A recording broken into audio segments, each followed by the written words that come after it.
ഈ ട്രാൻസ്ജെൻഡർ എന്ന് പറയുന്ന സാധനങ്ങൾക്ക് തീർച്ചയായും അവരുടെ ലൈംഗികമായി പ്രകൃതിപരമായി ലഭ്യമായ എല്ലാ സംഗതികളും വർക്ക്ഫുള്ളാണ്.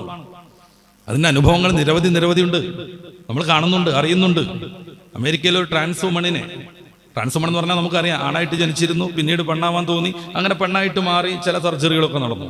10-14 സർജറി വേണം, 40 ലക്ഷം രൂപ വേണം. ഇതിന് പണം സ്വരൂപൂട്ടാനാണ് നേരം വെളുക്കോളം അവർ കസ്റ്റമറെ കാത്തു നിൽക്കുന്നത്. ഞാൻ ആ ഭാഗം വിശദീകരിക്കണില്ല. നല്ല കുടുംബത്തിൽ പറഞ്ഞ് നല്ലവരായി ജീവിക്കേണ്ട മനുഷ്യർ, നല്ല ജോലി ചെയ്ത് കുടുംബം പോറ്റേണ്ട ആളുകൾ നേരം വെളുക്കുവോളം കസ്റ്റമേഴ്സിനെ കണ്ട് വിലപേശിക്കൊണ്ടിരിക്കുന്നു. എന്തിന്? തുടർച്ചയായി സർജറികൾ വേണം അവർ വിചാരിച്ച രൂപത്തിലേക്ക് അവരുടെ ശരീരത്തെ മാറ്റാൻ. അതവർ തുറന്നു പറയുന്നുണ്ട്. ചില ട്രാൻസ്വുമൻസിന്റെ ഒക്കെ ഇന്റർവ്യൂകൾ നമുക്ക് യൂട്യൂബിലൊക്കെ കിട്ടും. ശിഖണ്ഡിയിൽ നിന്ന് ശിഖയിലേക്ക് എന്ന് പറയുന്ന ഒരു ഇന്റർവ്യൂ കുറച്ച് മുന്നേ ഉണ്ടായിരുന്നു. അത് ഇപ്പോ കാണാനില്ല. 24 മണിക്കൂറുള്ള ട്രാൻസ്വുമണിന്റെ ഇന്റർവ്യൂ. അവർ പറയുന്നത് എന്താണ്? ഞങ്ങൾക്ക് സർജറിക്ക് നന്നായിട്ട് കാശ് വേണമെന്ന്. അവരുടെ ഒരു നിഗൂഢമായ സംഘടന ഉണ്ട്. അമ്മയാണ് അതിൽ പ്രധാനപ്പെട്ടയാൾ. ഓരോരുത്തർക്കും അമ്മമാരുണ്ടാകും. കിട്ടുന്ന കാശ് യാചിച്ചും സെക്സ് വർക്ക് നടത്തിയും കിട്ടുന്ന കാശ് മൊത്തം അമ്മയെ ഏൽപ്പിക്കണം.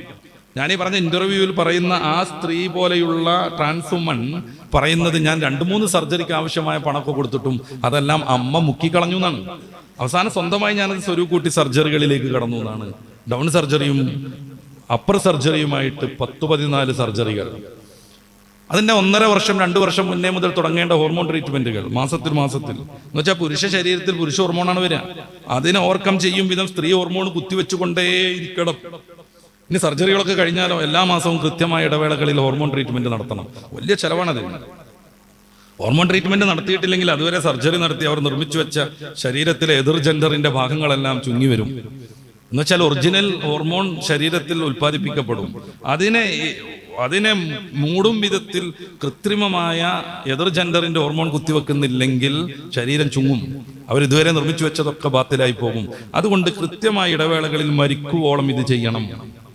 അതിൻ്റെ ഒക്കെ പുറമെ ശാസ്ത്രം ഇത്രമേൽ വികസിച്ചിട്ടും പൂർണ്ണമായി സ്ത്രീയോ പുരുഷനായോ മാറാൻ എതിർ ജെൻഡറിന് സാധ്യമേ അല്ല. അവർക്ക് പിന്നീട് സുഖകരമായ സെക്സ് സാധ്യമല്ല. അവർക്ക് പ്രസവിക്കാൻ കഴിയില്ല.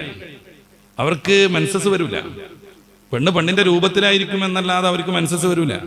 അവർക്ക് ഗർഭപാത്രമില്ല, സെർവിക്സ് ഇല്ല. ശരീരത്തിൽ ഒരർത്ഥത്തിലും പെണ്ണിനോട് യോജിക്കാത്ത വിധമുള്ള ഹോർമോണുകൾ പ്രത്യക്ഷപ്പെട്ടുകൊണ്ടേയിരിക്കുകയും ചെയ്യും. പിന്നെ ശരീരത്തിനുള്ളിൽ നടക്കുന്ന ഗംഭീരമായ പോരാട്ടം. ശരീരം പുരുഷ രീതി പ്രകടിപ്പിച്ചുകൊണ്ടേയിരിക്കും. പക്ഷെ അതിനെ എതിർക്കാൻ വേണ്ടിയിട്ട് പല കൃത്രിമങ്ങളും ചെയ്തുകൊണ്ടേയിരിക്കണം. അവർക്ക് സെക്സ് പോലും സാധ്യമല്ലെന്നും പിന്നെ ഗംഭീരമായ വേദന കൊണ്ട് അവർ കഷ്ടപ്പെടുമെന്നും പല ആത്മഹത്യ കുറിപ്പുകളിൽ നമുക്ക് വായിക്കാൻ കഴിയുന്നുണ്ട്.